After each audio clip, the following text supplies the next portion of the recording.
Bonjour, mesdames et messieurs. Je m'en vais à la suite de Madame la Directrice Générale de la Santé partager avec vous les nouvelles orientations par rapport à la prise en charge des personnes contacts et des voyageurs entrants. Comme vous le savez, aujourd'hui, le nombre de cas augmente et la capacité de prise en charge de nos structures de santé sont en train d'atteindre leur degré de saturation. Et c'est pourquoi la prise en charge extra-hospitalière a commencé avec l'utilisation de structures non hospitalières pour prendre en charge les patients positifs.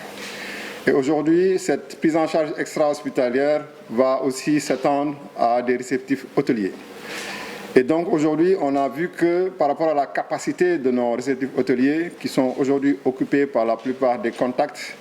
il est difficile de prendre en charge certains patients positifs qui sont actuellement à domicile et que nous sommes en train de manager. Donc c'est pourquoi, par rapport déjà aux voyageurs entrants, la décision qui a été prise, c'est de revenir à notre stratégie initiale, qui était de faire un screening de tous les voyageurs à l'entrée. Toute personne suspecte sera isolée, prélevée en attente de son résultat, et si cette personne elle est positive, elle va être transférée dans nos centres de traitement.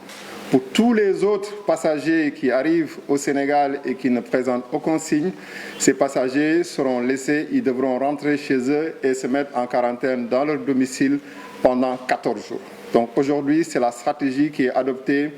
pour les voyageurs. Concernant également les contacts, depuis le début, au début, nous avions une prise en charge à domicile des contacts, puis nous sommes passés à un confinement des contacts dans les hôtels.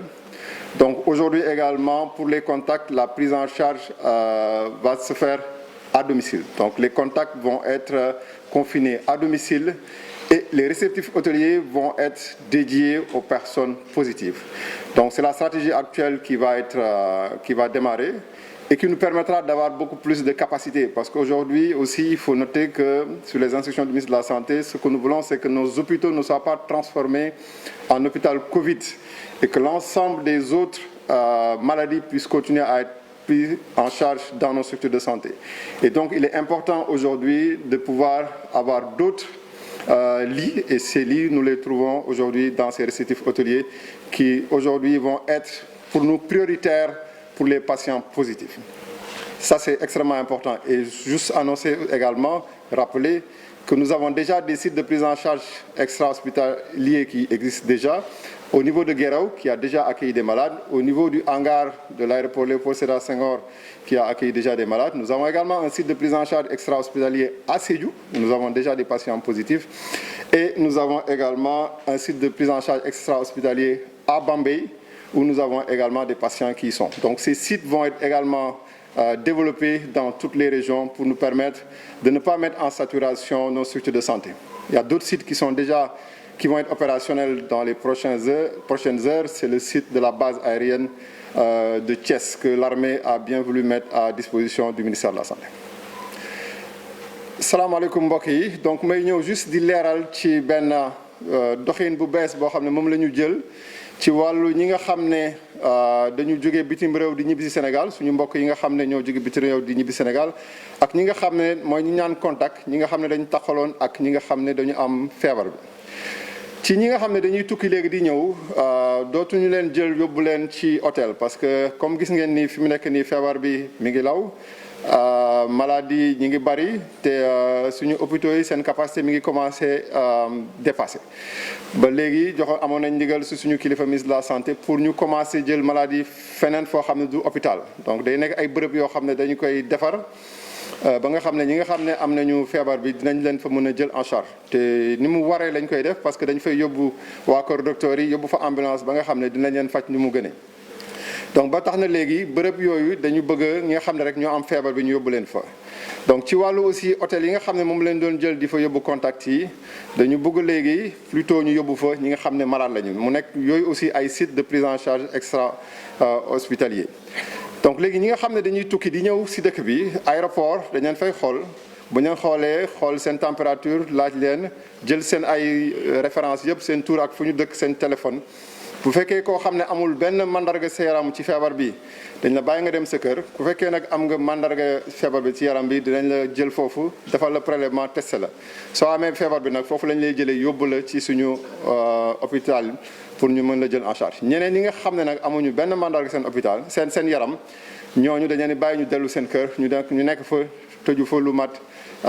fukki fan ak ñeent donc loolu mi ngi indi nii nit yi il faut ñu am sens de responsabilité ba nga xam ne dinañu mun a bu ñu delloo seen kër sol seen masque jël en tout cas jumtukaay yi nga xam ne yëpp ñu ngi koy digle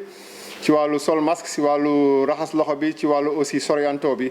ba nga xam ne du ñu am benn problème en sachant aussi que ñoom bu ñu demee bu ñu amee aussi benn problème am nañ ay numéro téléphone yu ñu leen di jox yoo xam ne dinañ woo waa kër docteur boo amee jafe-jafe rek ñu ñëw jël si leen.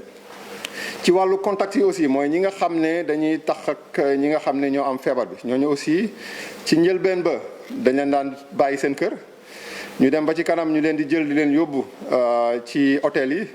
léegi dañ leen di bàyyi ñu dellu seen kër tamit parce que aussi comme ni ma wax rek dañu soxla ay lal te lal yi ci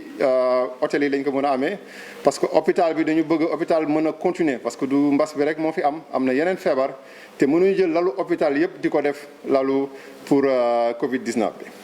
donc contact yooyu aussi léegi dañ leen di confiner seen kër dañuy toog seen kër ñu leen fay suivre comme ni ñu ko doon defee ci njëlbeen ba équipe yi di leen nemmeeku képp ku ci am aussi jafe-jafe mu mën a woo les cellules d'alerte bi pour ñu mun leen ñëw jël en charge donc loolu mooy li nga xam ne moom la ñu ministère de la santé ci njiitu ministre de la santé jël décision ci la ñu war a def donc muy wane ni aujourd'hui communauté bi dafa war a am responsabilité ci wàllu xeex donc ñoom ñoo war a du ay mesures médicales c'est-à-dire du waa kër docteur fi mu ne ñoo mën a tee feebar nit yi ñoo ko mën a tee donc il faut que aujourd'hui ñooñu nga xam ne dañ leen di confiner seen kër ñooñu nga xam ne bu ñu jógee seen tukki ñëw seen kër il faut que ñu respecter mesures yi loolu dafa am solo bu baax a baax et ñañu xam ne aussi ñu ngi dispositif bi mi ngi en place pour képp koo xam ne am nga jafe-jafe am na loo soxlawul ngay ñëw hôpital da ngay woote pour ñu ñëw jël en charge et di rappeler aussi ni que am na gox yoo xam ne déjà commencé nañ fa jël ay malades yoo xam ne du woon ay hôpital mooy Guéréo am nañ fa ay malades yu fa nekk mooy ci hangaru aéroport Léopold Sédar Senghor foofu ñaar yooyu presque suñu site yooyu yëpp fees na ci région yi aussi Bambey am nañ fa benn centre de réinsertion sociale boo xam ne am na fa ay malades yu fa nekk également Sédhiou am na benn centre boo xam ne ibbi nañ fa aussi ay malades ñu ngi fa donc pour wax ni rek même ci yeneen gox yi loolu la ñu bëgg a def ba nga xam ne dinañu am assez de lal yu bari pour mën jël en charge ñi nga xam ne ñoo am feebar donc focus bi day nekk ci ñi nga xam ne ñoo am feebar mais li ñuy dalal xel bi rek mooy ñooñu nekk ci bërëb yooyu ay waa kër docteur ñi ngi fa guddeeg bëccëg fa la ñuy fanaan dañu am ay ambulance yu fa nekk lépp lu ci war ci wàllu faj bi danañ ko fa def nu mu gën a waree maa ngi leen di gërëm di leen sant.